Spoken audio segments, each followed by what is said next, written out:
Get out of this fucking car! Get out!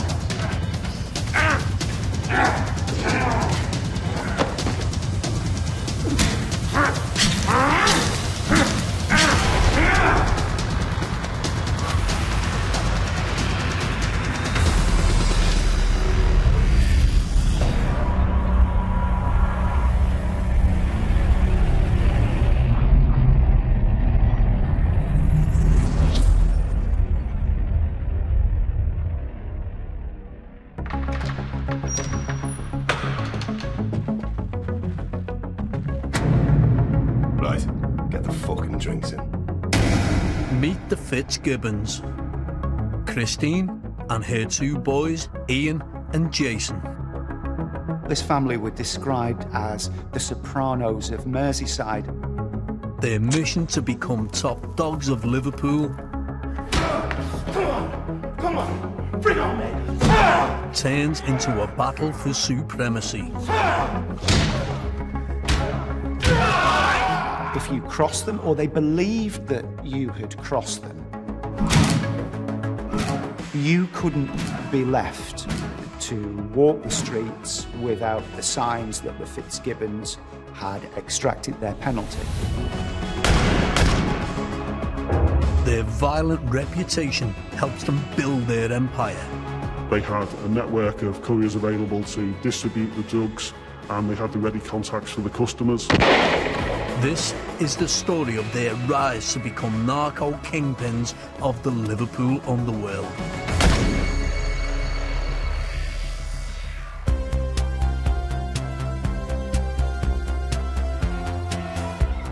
Liverpool, 1981. The docks have shut down. Large parts of the city are a wasteland of deprivation and violence. This is the home of the Fitzgibbons. The Liverpool Ace area is condemned. You go for a job, or you want to get an exchange as soon as you live in Liverpool 8. That's it. End of the story. You just haven't got a chance. There is a scale of problem here for which we are all responsible. We had a lot of violence in certain areas of Liverpool, areas which you wouldn't go to if you wanted to avoid perhaps getting caught up in some form of crime.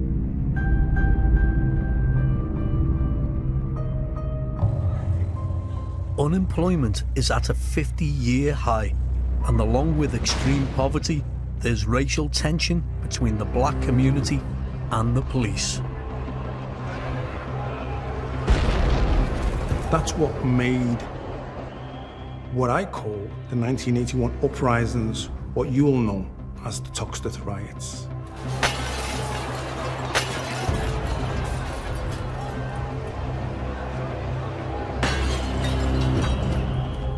We tried to burn the city down. Such was the ferociousness and the violence. It led to a no-go area for the police, which facilitated certain crime families. Families such as the Fitzgibbons and matriarch Christine. By the time she's 20, she's married and starting a family with husband William. William Fitzgibbon was always very polite. There was never any problems with him. But if he was in company with Christine at the time, you're guaranteed to get a mouthful off Christine.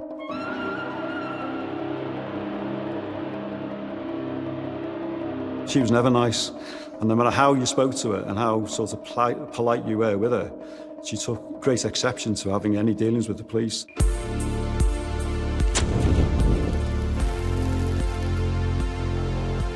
The Fitzgibbons live in a cycle of petty criminality. And caught in the middle are their two young sons, Ian and Jason. They were surrounded by these individuals who were involved in crime and violence, and the children would see what they were doing. Christine and William, they acted like they were feral. She really wanted her kids to be involved in crime because that was the best way for her to live the life that she wanted. Early on, the boys show a willingness to go out and get her that life. Last year, crimes of violence in the country as a whole totaled 122,000. The Police Federation says that many crimes are never reported. They want police resources concentrated on violent crime.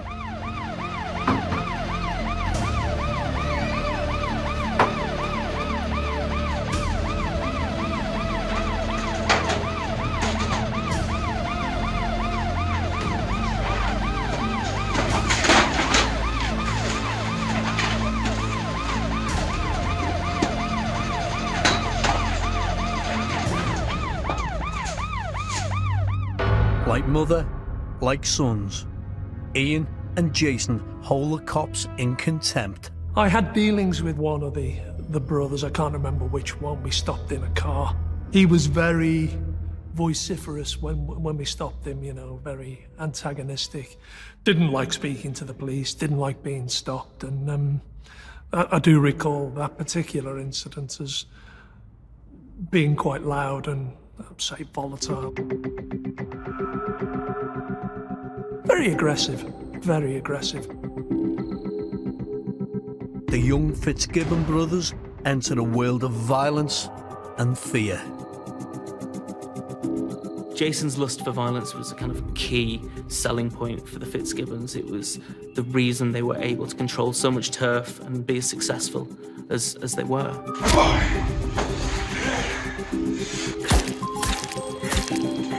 They were harder, they were tougher, they meted out violence in a way that hadn't been seen before. Former Liverpool gangster Stephen the Devil French is a man that understands the power of violence.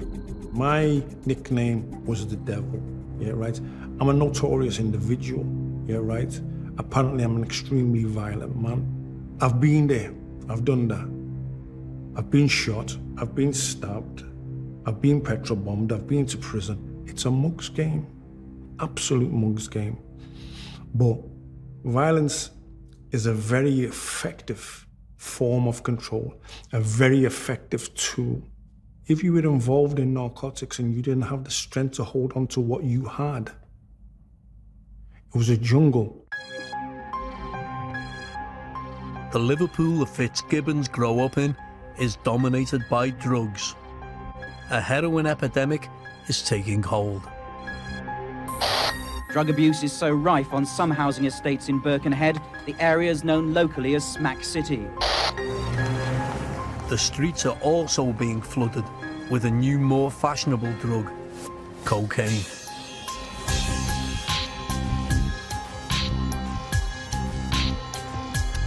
It's becoming the substance of the party scene, and Liverpool has a direct path to the coke capital of the world, Latin America.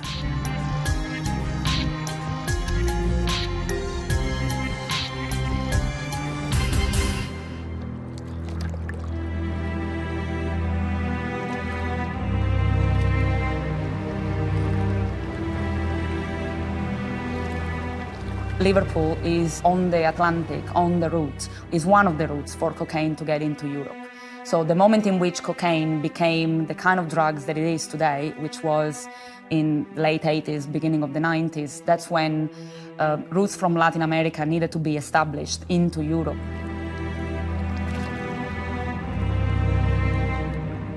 Most of the cocaine being smuggled into this country arrives hidden in freight at ports and airports. Hidden inside among 400 sacks of licorice root were 3.5 tons of high-quality cannabis. It's believed to be the biggest haul ever intended for sale in Britain.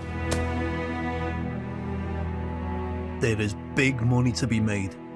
Jason and Ian Fitzgibbon are in the right place at the right time.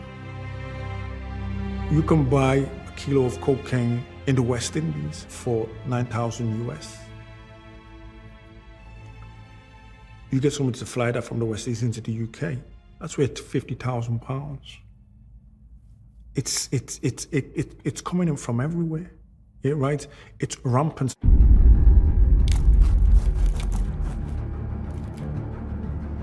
Christine's boys are moving fast up the criminal ladder.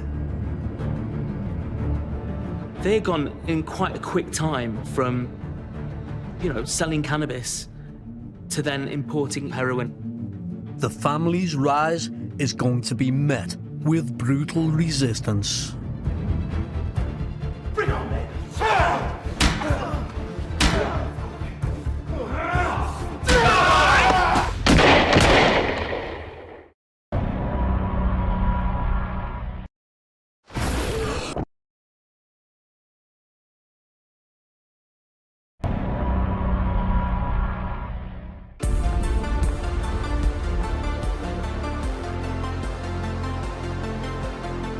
Liverpool, the mid-1990s.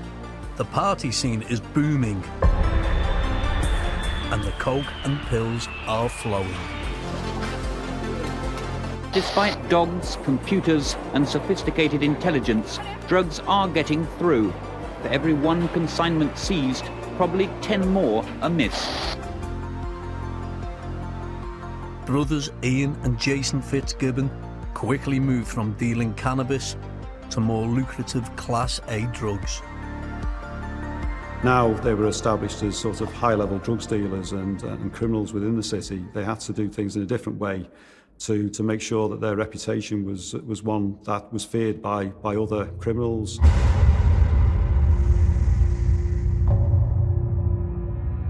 Ian was the businessman.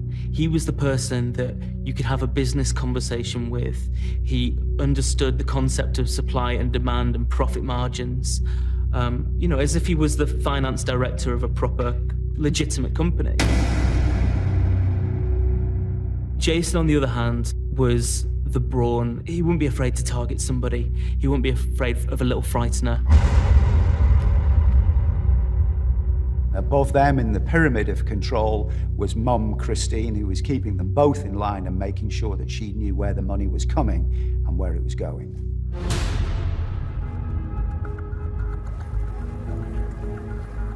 One big threat to the Fitzgibbons' emerging empire is this man, Curtis Warren. The rise of Curtis and his cronies was huge for the Fitzgibbons because it was the first time they had a real rival, not only in terms of turf in Liverpool, but in terms of rivals for contacts abroad, rivals for control of the docks in Rotterdam, rivals for selling these drugs when they eventually landed at Liverpool docks. Curtis Warren and the Fitzgibbons were very much enemies. They really didn't get on at all. To cement their power, the Fitzgibbons need muscle. Their main ally is David Unge, a well-known face in Liverpool. When it suited them to work together, they would.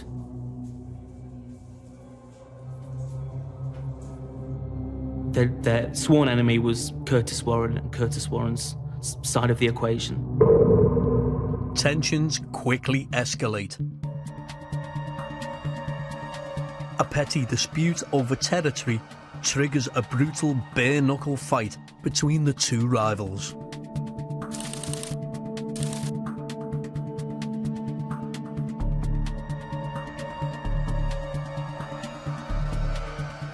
The Fitzgibbons man, David Unge, going head-to-head with one of Warren's henchmen.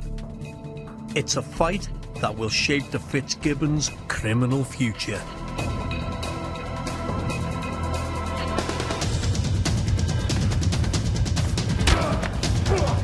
Come on, bring on, man.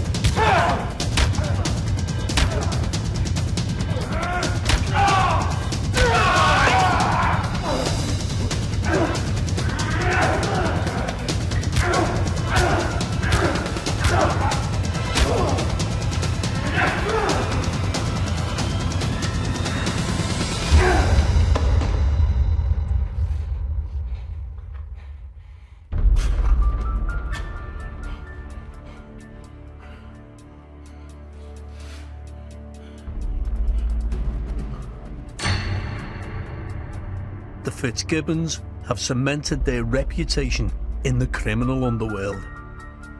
But by winning, David Ungie makes himself a target.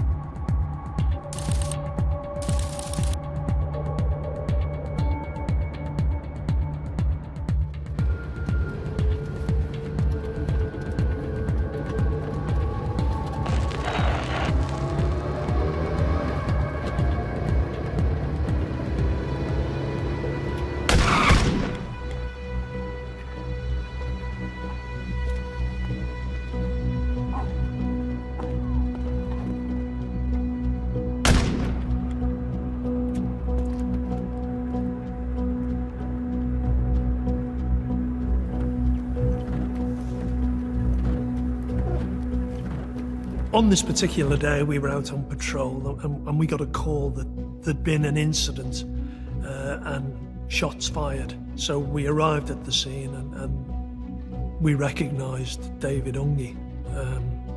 He'd been shot in the driver's seat of his vehicle. If I recall correctly, he was half in and half out of the vehicle.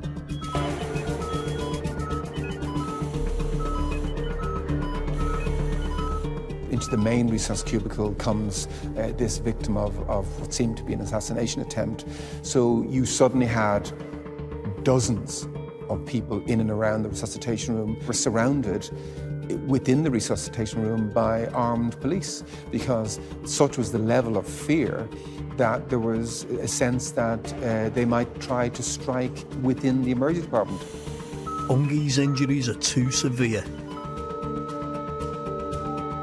He's dead, and the Fitzgibbons' dominance is under threat. David Ungie being taken out clearly affected the notoriety of the family because they've lost one of their number.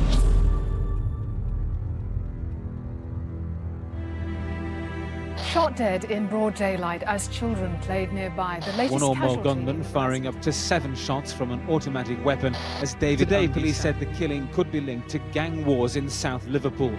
Officially, they say The Ungie murder was probably one of the most high-profile gangland killings within Merseyside. And at the time, I was in the Operations Support Division, and we were based just outside Toxteth. I think the shooting of David Ungie was a real high watermark. You know, it was something new. Police want to hear from anyone who saw the shooting or its aftermath. Police in Liverpool fear that a murder in Toxteth could trigger more gang violence on the city's streets. Not long afterwards, a rival was shot in his car and badly wounded. The fear of the public at large and also the police was that it was going to escalate and there was going to be reprisals and there was going to be retribution for the death of Ungie. After Ungie's death, there began a spiral of shootings, the like of which Liverpool has never seen before.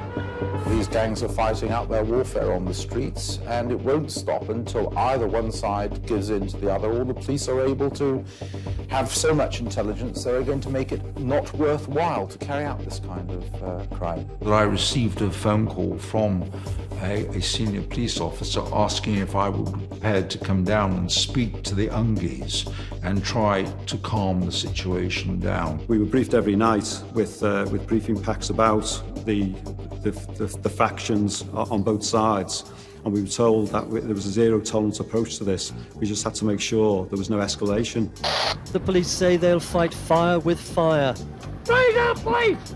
Armed response units patrol the city 24 hours a day. The Fitzgibbons found themselves in the middle of an all-out war and the very real prospect that they could be next. It sparked a war that was not only an underworld war, it sparked a war that spilled onto the streets. The authorities claim things are no worse here than in any other city, but late this afternoon yet another firearms incident. A man brought in shot dead at close range in a Toxteth betting shop. It saw innocent people slain, it saw police officers shot, it saw revenge killings, revenge shootings, dozens upon dozens of them. At least half of the victims of shootings arrive entirely unexpectedly in private transport. So you might have a young man arriving in the front seat or back seat of a neighbour's car, as we've had frequently. I recall a person who was a victim who was shot in the shoulder, and the bullet tracked down into the abdominal cavity and ricocheted all over the place and back up again through the liver and up into the chest and caused devastating damage. It went from sort of your straightener and your tit for tat kick-ins to people being shot. And it wasn't the elderly villains shooting each other, it was kids. You always had to be wary at the back of your mind that you may be faced with looking down the barrel of a firearm.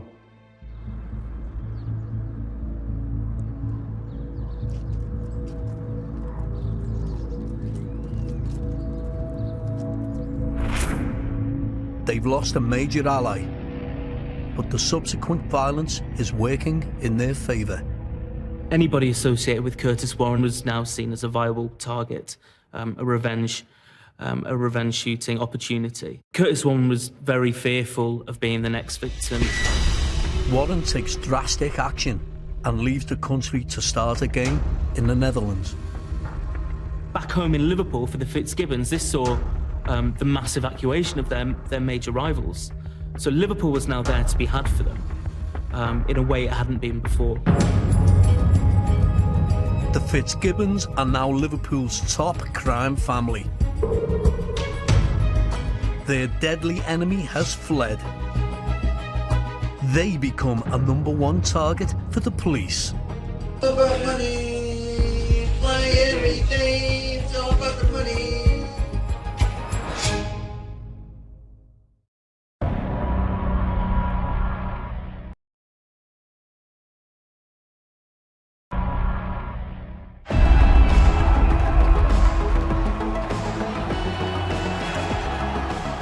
(1997). The country has a new leader riding high on success. Shortly after 1 o'clock, Tony Blair and his wife Cherie led Labour out of the wilderness and back into Downing Street.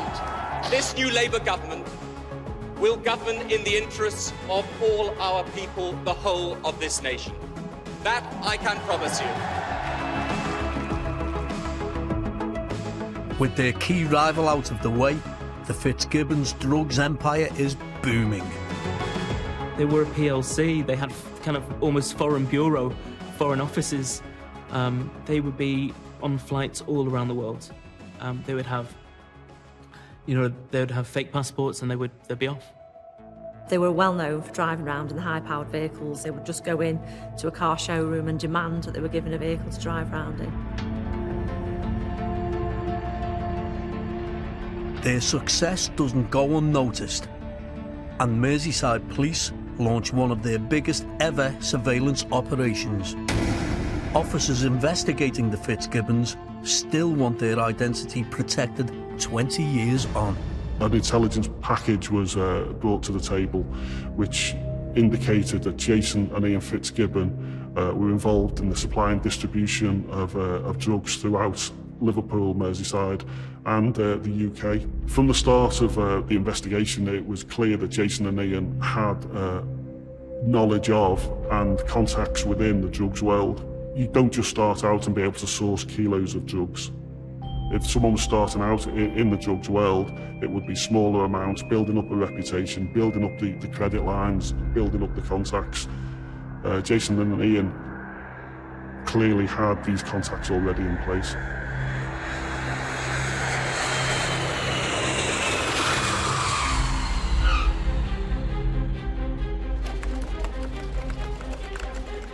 During the evidence-gathering stage of Operation Black, surveillance was deployed on a regular basis onto Jason, Ian, Fitzgibbon and their associates. Jason and Ian constantly assumed that there were police vehicles surveilling them and would regularly challenge vehicles behind them. They would conduct anti-surveillance, they'd stop at green lights just to see who else stopped with them or didn't go around them. The Fitzgibbons are not afraid to target the undercover cops. If they thought they saw somebody who could potentially be a surveillance officer, they'd stop the vehicle and they'd try and drag them out of vehicles. They've chased people up and down the motorway, even innocent members of the public if they were parked up at traffic lights.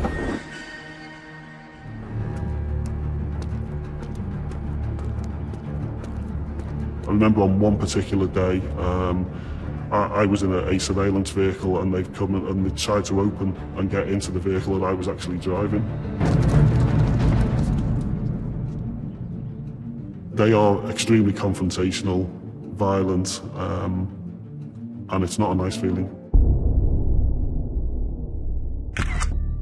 The surveillance captures Ian and Jason Fitzgibbon's every move.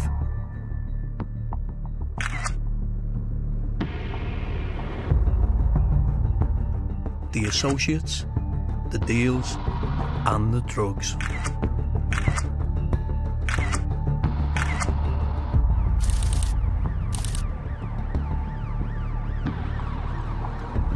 The surveillance team identified that Ian and Jason had travelled down to London and had met in London with people linked to Turkish crime groups who were involved in the importation of drugs at that time.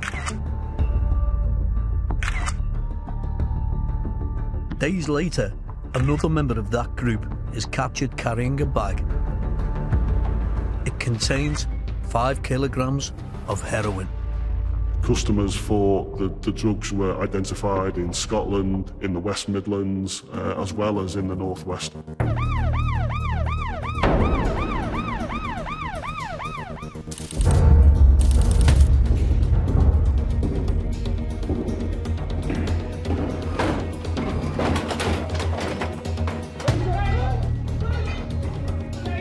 The brothers and 10 of their associates are arrested at multiple locations. The Fitzgibbons are well and truly busted.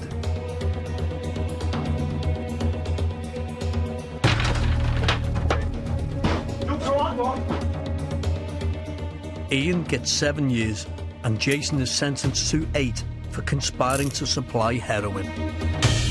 This was their first serious sentence. I think people thought it could be the end of them, but no one was quite sure. You know, it was a kind of wait and see what would happen.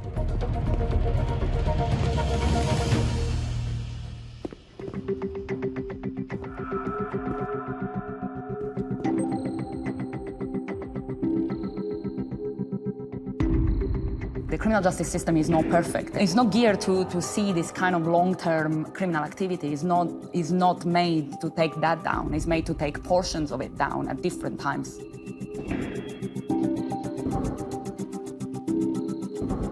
So a conviction, even a long one, is expected at some point in the family. It wouldn't be a good crime family if just for one conviction the family falls apart.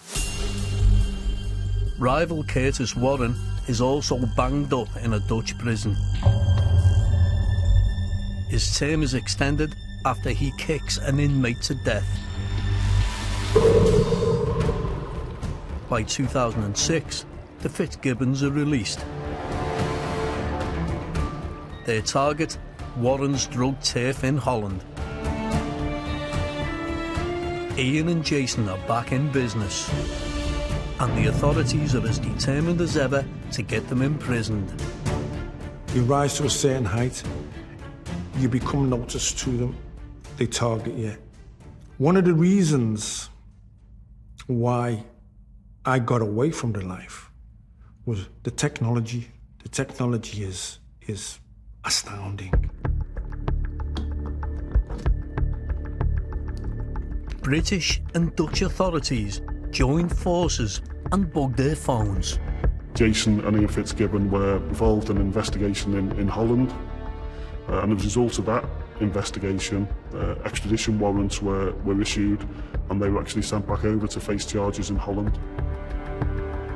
They are charged with conspiring to export 40 kilograms of heroin and imprisoned, awaiting trial, just as Curtis Warren is finally released.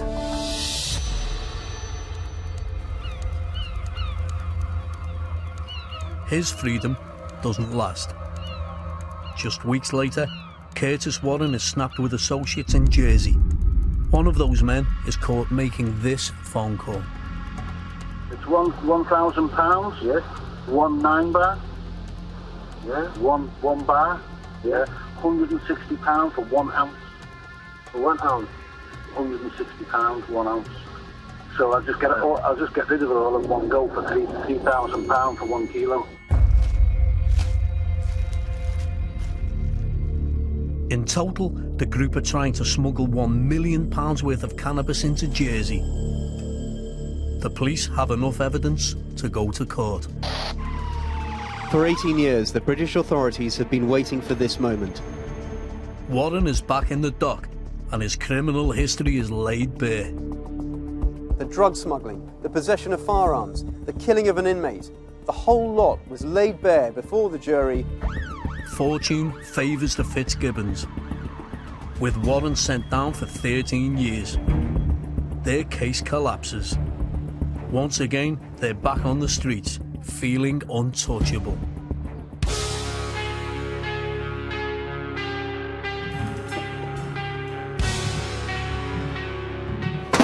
Right, get the fucking drinks in. If there was a bravado in the past, it's even more heightened.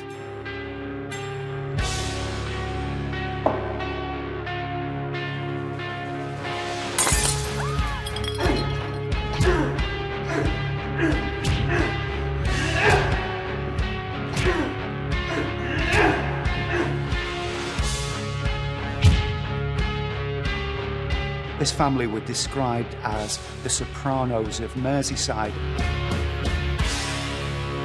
I think they were both arrogant. I think their ego controlled them. They are now so out of control, Merseyside police need help.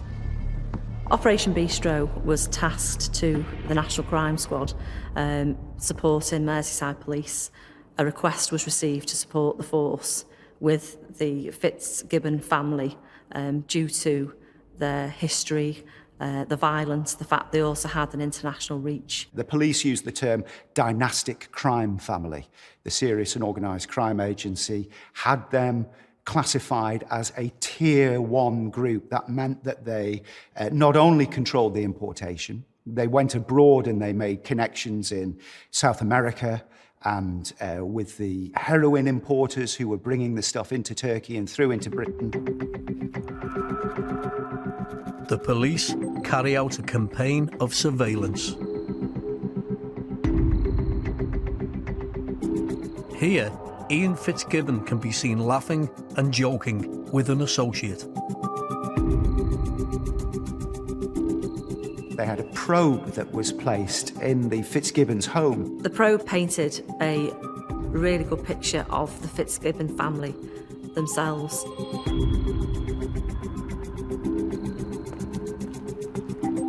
About money, play everything, it's all about the money. Hey, look then, look, do I always get on the road? Well, do I always hit the road, yes or no?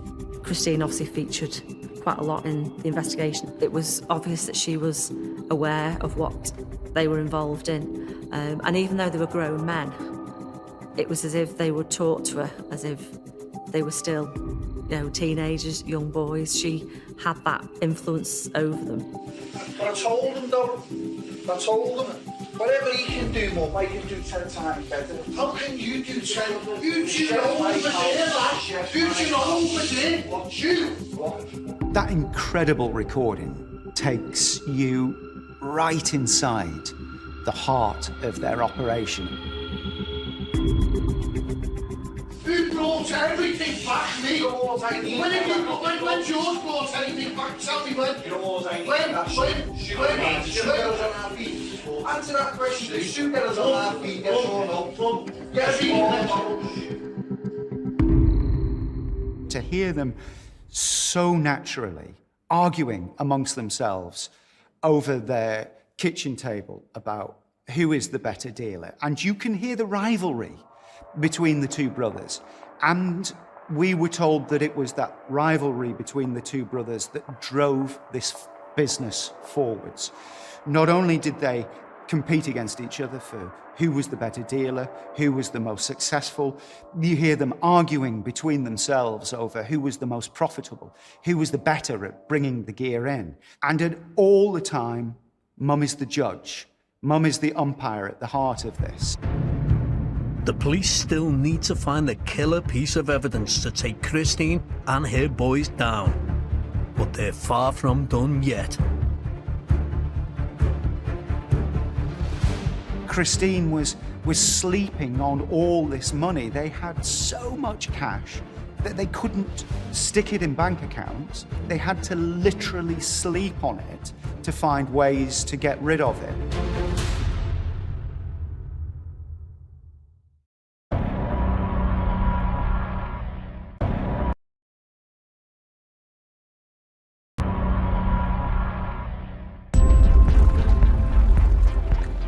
In 2011, the Fitzgibbons have built a vast drugs empire.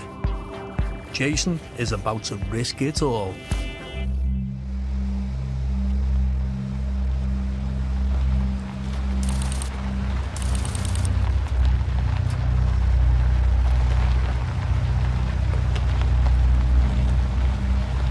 Michael Scruggs was a car dealer and he was approached by Jason Fitzgibbon, who wanted to buy a second-hand car for his girlfriend. The deal went sour.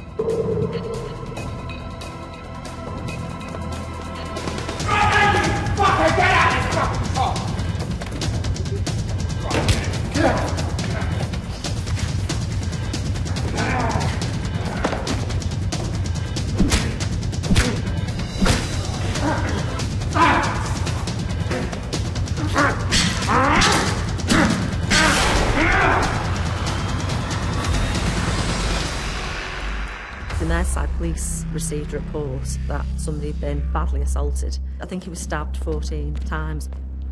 Scruggs was beaten within an inch of his life. Jason is now facing assault charges and a lengthy prison term. It doesn't distract the authorities from their main goal, to smash the family's drugs empire. And they get a promising lead. During the investigation, the team became aware that an associate of Jason's, Danny Smith, had travelled to Turkey. Jason himself also travelled to Turkey. They got the evidence on tape to know where the drugs were coming from, who was going to be involved. They'd been liaising with local police in Turkey, and they had made the contacts with the Turkish authorities.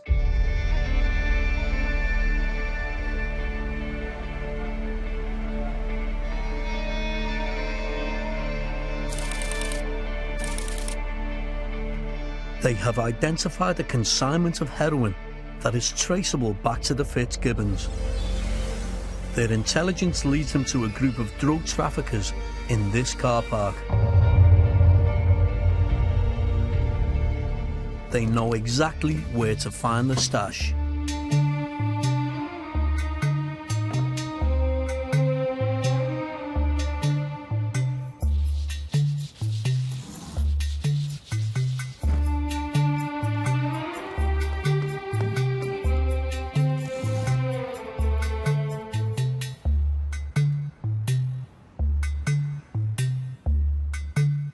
In September 2011, there was a significant seizure of heroin in Turkey, 57 kilos.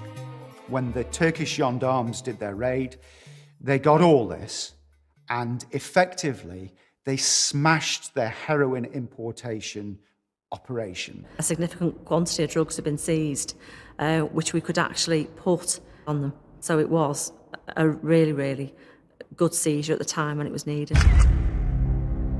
The law has finally caught up with the Fitzgibbons. Jason is found guilty of assault for the violent attack on Scruggs. Get out of this fucking car!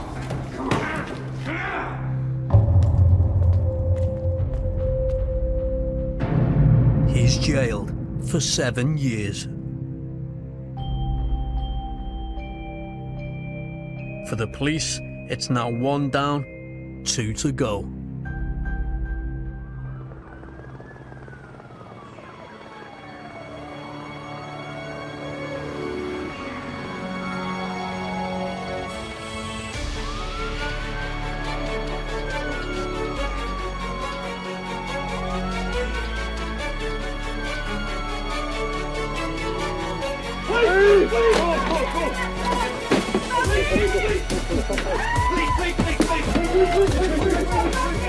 The arrests were done early in the morning. There was a number of house searches done. There was a considerable amount of money found in Christine Fitzgibbon's property. There was more than £180,000 in news notes that was bundled up, that was kept secreted about the home. They got it hidden under the floorboards. There was a column in the house that it was hidden behind. It was hidden behind walls. Not only was this place the headquarters of their operation, but it was also effectively their bank. Christine was sleeping on all this money. They had so much cash that they couldn't stick it in bank accounts. They had to literally sleep on it to find ways to get rid of it.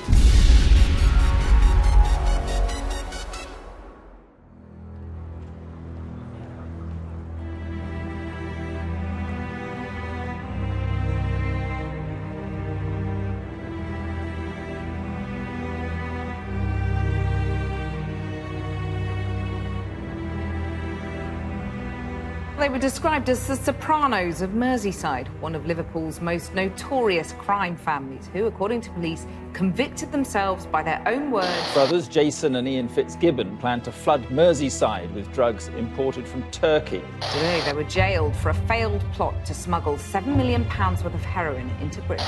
They were helped by their mother, Christine, who banked their cash or hid some of it under her floorboards. The Fitzgibbons were able to live at this house despite having no visible means of support. As far as a taxman was concerned, none of them had even earned a penny in over 10 years. In fact, Christine Fitzgibbon was claiming something like £1,500 a month in benefits. And yet, when officers searched this house, they found it literally stuffed with cash. They were the makers of their own downfall. Their behaviour attracted attention to them. And that did contribute to the fact now that they're serving significant custodial sentences.